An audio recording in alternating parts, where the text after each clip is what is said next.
Uma série de mortes misteriosas começa a assombrar a Europa. E quando a igreja sente o cheiro de coisa ruim, adivinha quem eles chamam? Ela mesma, a noviça que encarou o próprio capeta na Romênia. Sim, a irmã Irene está de volta. E spoiler, a Valak também. E tá mais brava do que nunca. Então, se você sobreviveu ao primeiro filme, já prepara o seu terço, deixa o sal grosso do lado e, se possível, toma uma boa dose de coragem também. Porque está começando agora mais um Decifrando a História. E hoje nós vamos falar sobre A Freira 2. Fala, fanáticos, como é que vocês estão? Tudo beleza? Esse que vos fala é o Denilson e aqui do meu lado eu tenho ele. O cara que não toma nenhum susto, não adianta. Pode mandar a invocação de uma 1, 2, 3, freira 1, 2, 3. Ele não toma susto. Ele mesmo, o Manguinha. Eu não sei de que cara que esse cara tá falando, mas muito prazer, eu realmente sou o Manga e seja muito, mas muito bem-vindo ao Set de Fã, o seu canal favorito sobre filmes, séries, jogos e com aquele humorzinho que só eu, o Denilson e você também gosta.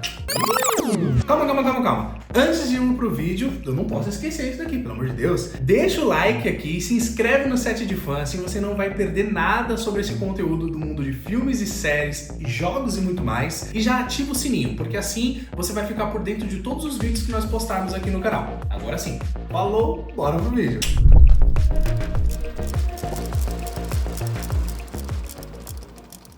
Olha, e eu já vou começar sendo bem sincero. A Freira 1 não agradou ninguém. Nem a gente, nem os fãs e muito menos os críticos que normalmente já não gostam de nada, né? É bem difícil gostarem de alguma coisa. Mas existe um indivíduo que ficou muito feliz, que é a New Line Cinema, que foi a produtora desse filme. Ela encheu seu bolso com 360 milhões de dólares e apenas com custo de 22 milhões. Oh my God!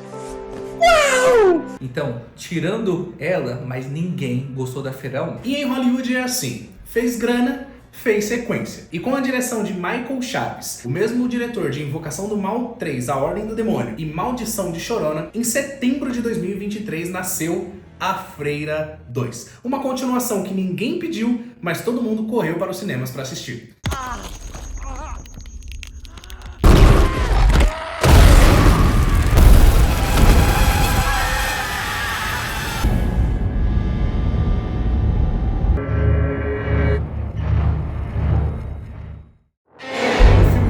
Lá em 1956 na França, 3 anos após os eventos do primeiro filme. Logo de cara, a gente já vê um garotinho entrando na igreja. Esse garotinho acaba encontrando o padre e acaba o ajudando nas suas tarefas diárias. Tudo parece normal, a missa acabou, o clima começa a ficar silencioso, só que o garotinho começa a perceber que eles não estão sozinhos. E aí você em casa deve estar se perguntando, claro, Deus, que eles não estão sozinhos. Obviamente eles estão na igreja, o Espírito Santo tá lá. Mas não, na verdade quem estava lá era o próprio capeta, meu amigo. Já estava querendo causar dentro da igreja.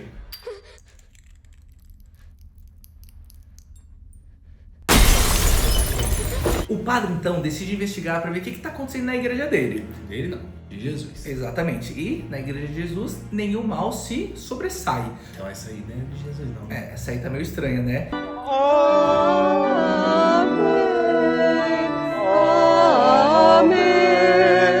Porque o que acontece? Quando o padre desce pelas escadas e vai bem no meio da igreja, acontece um evento meio sobrenatural, né? O padre começa a levitar, e não só isso, né? O padre já entra em estado de choque. Ele, de repente, começa a pegar fogo. Tá pegando fogo, bicho! Depois disso, a gente percebe que a Valak tá de volta. Só que dessa vez, ela tá mais perigosa do que nunca. Só que não é só a gente que percebe, não. O Vaticano também começa a ligar os pontos, já que eles estão vendo que alguns casos estranhos estão acontecendo pela Europa. E aí, o que eles decidem, Manguinha? Eles decidem chamar uma das únicas pessoas que conseguiu encarar essa entidade face a face e sair viva pra contar a história.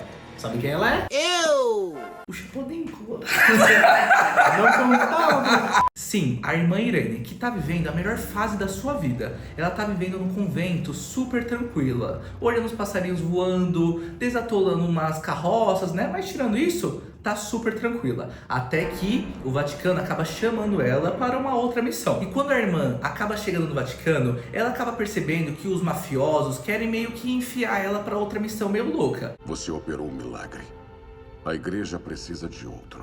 E ela olha meio que pra cara deles, né? Tipo, vai você. Você tem que parar de arrumar essas confusão, velho. Ah, sei o que fazer? Você quer me ficar enfiando nessas merdas aí? Tem que parar de arrumar essas brigas, né? Mas aí começa aquele discurso, né? Você é a escolhida, é o seu destino, tem lanche no final do culto. E aí ela vai, né? Ela aceita. Não, como você é burro. Só que dessa vez ela não vai sozinha, não. Ela vai com a irmã Débora, uma novata que tem pouca experiência com o sobrenatural, mas tem aquela pegada de que encara qualquer coisa, topa tudo, tá ligado? Então as duas vão juntos pra essa missão. Você precisa de mim. Chegando na igreja onde o padre tinha sido queimado, a irmã Irene e a Débora começam a investigar para tentar unir os pontos e entender o que está acontecendo por lá. Aí no meio da caminhada, a irmã Débora acaba vendo um quadro de uma santa que ela claramente não faz ideia do que seja. E assim, né, eu não sei vocês, mas eu tô achando que essas meninas não acabaram participando da escola dominical.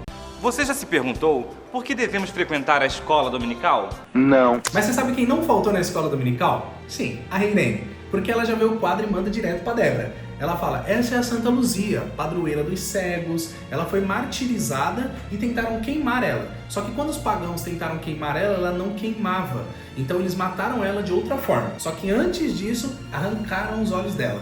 Pesado, né? Mas lembra disso porque vai ser importantíssimo pro enredo da história. É interessante que no começo do filme a gente já percebe que as coisas estão um pouquinho diferentes do comparado com o primeiro. Agora eles estão focando um pouco mais na narrativa, um pouco mais na construção dos personagens. Eles não estão só preocupados com aquele susto, com aquele terror assim, né? Eles querem que a gente se cative pelos personagens também. A irmã Débora, por exemplo, é apresentada como uma novata. Ela acaba meio que cometendo alguns pecados, mas ela não quer confessar. Então a gente já começa a entender que ela é uma pessoa um pouco difícil de lidar. A gente acaba já se envolvendo um pouco mais com a pessoa em si e não apenas com a história sem contexto nenhum. Eu nunca nem imaginei que viria parar aqui um dia. Eu ainda tenho que fazer confissão. Eu acho que já confessou o suficiente.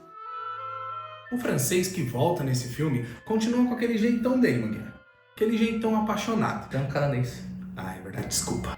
Franco-canadense, com aquele jeitão dele meio apaixonado. Só que dessa vez ele tá um pouco diferente. Ele tá com uma abordagem mais madura, né? E até a própria Irene, que no primeiro filme foi apresentada só como aquela irmã que era corajosa, agora nesse segundo filme ela ganha um pouco mais de profundidade. A gente começa a entender um pouco melhor sobre a história dela. A gente começa a entender por que a irmã Irene é tão especial, qual é o peso que ela carrega e qual é a ligação dela que ela tem com esse mundo espiritual. Por mais que não seja a melhor construção do mundo, já é alguma coisa. Com isso, a gente já começa meio que se familiarizar mais com a personagem. A gente começa a ter uma empatia e se importar mais caso ela morra ou não. Ó, e falando do francês... Franco-canadense, pô, aprende. Ah, é verdade. E falando do franco-canadense, a gente percebe que ele voltou nesse filme aqui. Só que dessa vez ele é uma espécie de faz-tudo e um internato antigo que aparentemente é frequentado só por meninas. E vou falar pra vocês, tem umas meninas lá que elas são mais endemoniadas do que a própria Valak. É sério, tem hora que eu acho que uma das meninas olha pro demônio e fala, ó, sente e aprende, deixa que eu assumo daqui pra frente, tá bom? Você quer se divertir? Sai daqui, seu demônio, morre! No meio de tudo isso, a gente acaba conhecendo uma menininha que é um anjo, né? O único anjo daquele lugar, né? Que é a Sophie. Ela é uma menininha muito angelical, muito fofinha e tudo mais. Só que ela acaba meio que sofrendo nas meninas mais valentonas. Ela é filha da professora Kate, que é uma das professoras do internato. E pra ser honesto também, eu acho que ela é a única, mas a única adulta com bom senso naquele lugar todo. E em uma dessas brincadeiras de mau gosto, a gente acaba vendo as valentonas levar a Sophie direto para um lugar proibido na escola. Dizem que esse lugar foi o palco de uma tragédia que aconteceu com o filho da diretora, e por isso que esse lugar foi proibido. Mas as valentonas acabam levando a Sophie pra lá, pra esse lugar frio e sombrio. E sabe o que combina com um lugar frio, sombrio e sem vida? O que você acha? Um demônio, com certeza. E é isso que acaba acontecendo. Chamada Desafiar o Diabo. Eu não vejo nenhum diabo. O diabo está sempre aqui. Chegam lá, com certeza que as meninas iriam querer fazer o quê? Assustar a pobrezinha da Sophie. Elas acabam mandando ela ficar parada no lugar e mandam ela ficar olhando para uma vidraça, falando que se ela ficasse lá parado por um tempo, por um momento, num certo horário, ela ia começar a ver a imagem de um diabo, né? E brá. Isso só acontece em filmes dos Estados Unidos, porque se é aqui na quebrada que eu dou 3 tapas na cara dessas meninas, eu vou ficar olhando pra vidraça coisa nenhuma. E largar a mão de ser besta. Só que na verdade o filme ele só faz isso pra introduzir essa vidraça com a imagem estranha, para que a gente comece a pensar nela daqui pra frente, porque algo vai acontecer relacionado com essa vidraça daqui pro final do filme. O sol bate no vidro, no ângulo exato. E se estiver olhando com atenção, ele te olha de volta. Esse segundo filme acaba trazendo mortes muito mais violentas. Nessa mesma sala que a Sophie acabou de se assustar, a diretora do internato acaba morrendo. Só que assim, o Valak acabou meio que confundindo os cenários, porque ela pensou que tava no filme Gladiador, porque ela pegou o incenso lá e começou a girar e dava pra um lado, dava pro outro, que assim, a diretora não teve chance. Ou ele jogou muito God of War, né? É, acabou errando o jogo, né?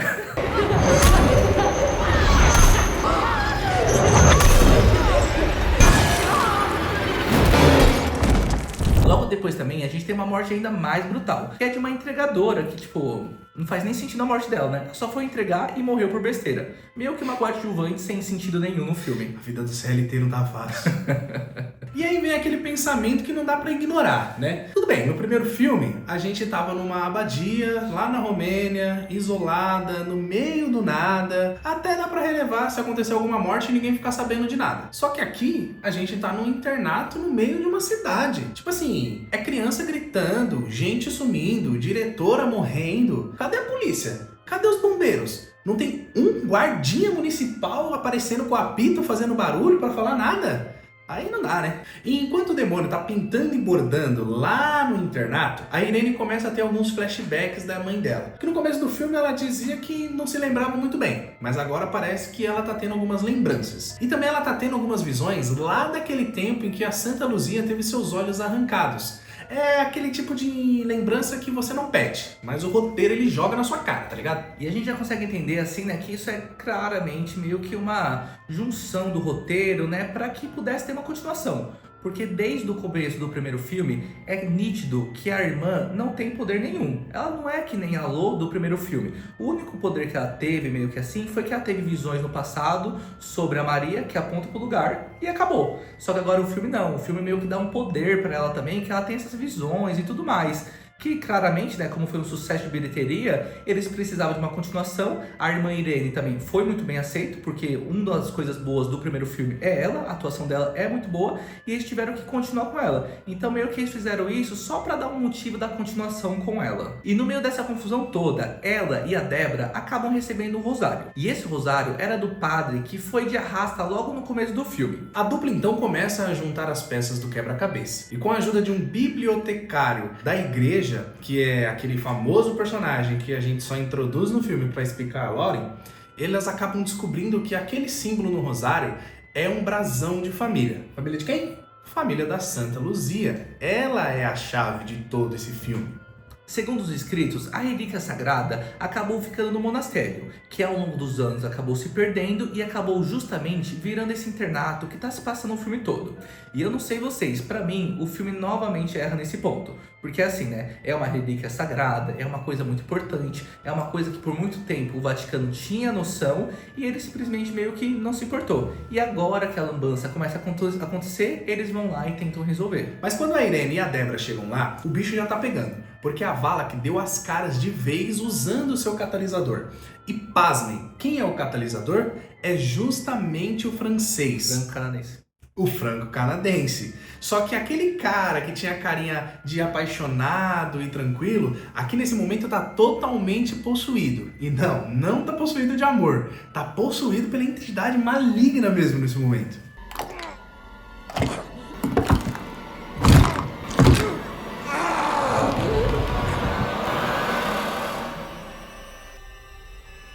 Olá, irmãs. Eu me caguei. E lembra daquelas vidraças que as meninas usaram pra assustar a Sophie? Sim, finalmente a gente tem meio que a explicação dela, né? Não foi colocado no filme à toa. Aquela vidraça aponta exatamente pra onde que estão meio que os olhos da Santa escondido. E vem uma das cenas mais legais desse filme. Porque enquanto as meninas estão indo lá cavando o lugar para tirar as relíquias, que são os olhos da Santa, a vidraça que estava atrás, que foi o indicador de onde estava a relíquia, tinha uma imagem. E essa imagem, ela simplesmente some. Ela desaparece e ela se manifesta em uma forma muito macabra. Eu não vou dar spoilers aqui porque eu quero que você veja e você tenha a mesma reação que eu. Que é isso?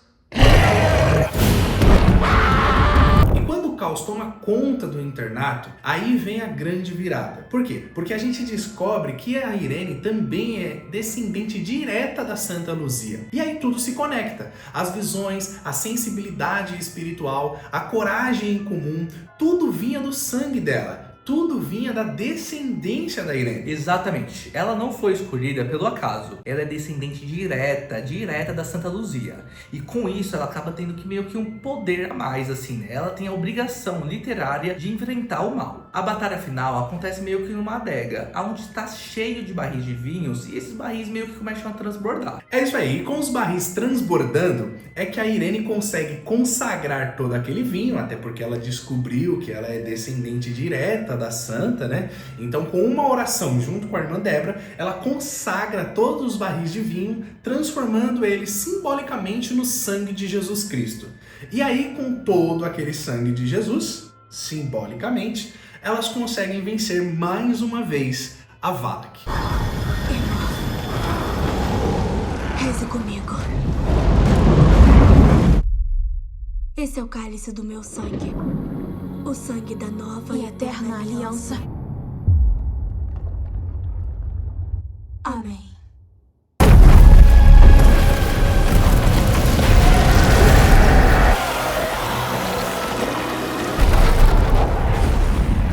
E a nossa nota, humildemente falando, para Freira 2 é 5.5.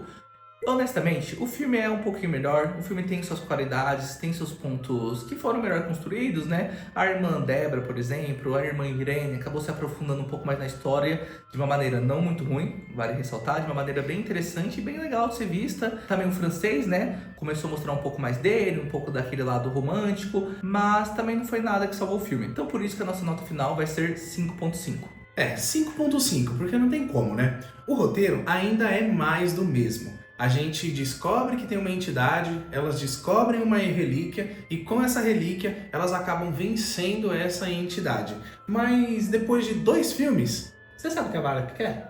Não faço ideia. Eu também não sei. Se você souber, deixa nos comentários aqui. Porque, mais uma vez, eles usam o visual dela. Ela é uma vilã que tem um visual que é muito sinistro, muito aterrorizante. Só que é só isso que eles têm. Apesar deles terem diminuído a quantidade de jumpscare nesse filme, eles mesmo assim não conseguiram trazer uma história, um pesar, uma tensão pra gente, sabe? Mesmo que eles deixaram alguns personagens ainda com a história um pouco mais explicada. Mas ainda não desceu, né? Bom, mesmo a crítica ainda não avaliando muito bem a obra, nem também os fãs, nós temos que entender que por algum motivo, que ninguém entende, nem o Chapolin consegue entender, esse filme foi um sucesso de bilheteria também. Com um orçamento apenas de 38 milhões, o filme faturou 268 milhões. Então é um sucesso e com certeza, mas com certeza, a gente vai ter uma continuação e vamos pro 3º filme dessa saga. O que eu acho que pode acontecer é que muitas das vezes as pessoas que assistiram o primeiro filme, elas ou não gostaram e foram pro 2º filme falando, será que vai ficar legal dessa vez? Ou elas simplesmente gostam muito da aparência e do visual da Valak e falaram, vamos lá mais uma vez para ver se agora eles conseguiram fazer alguma coisa boa com essa vilã. E aí eu acho que eles acabam ganhando em bilheteria aí. Mas e aí, você assistiu Freira 2? Concorda com a nossa nota ou você acha que a gente pegou pesado com a Valak? É impossível assustar ele. Até a próxima. Tchau. Falou!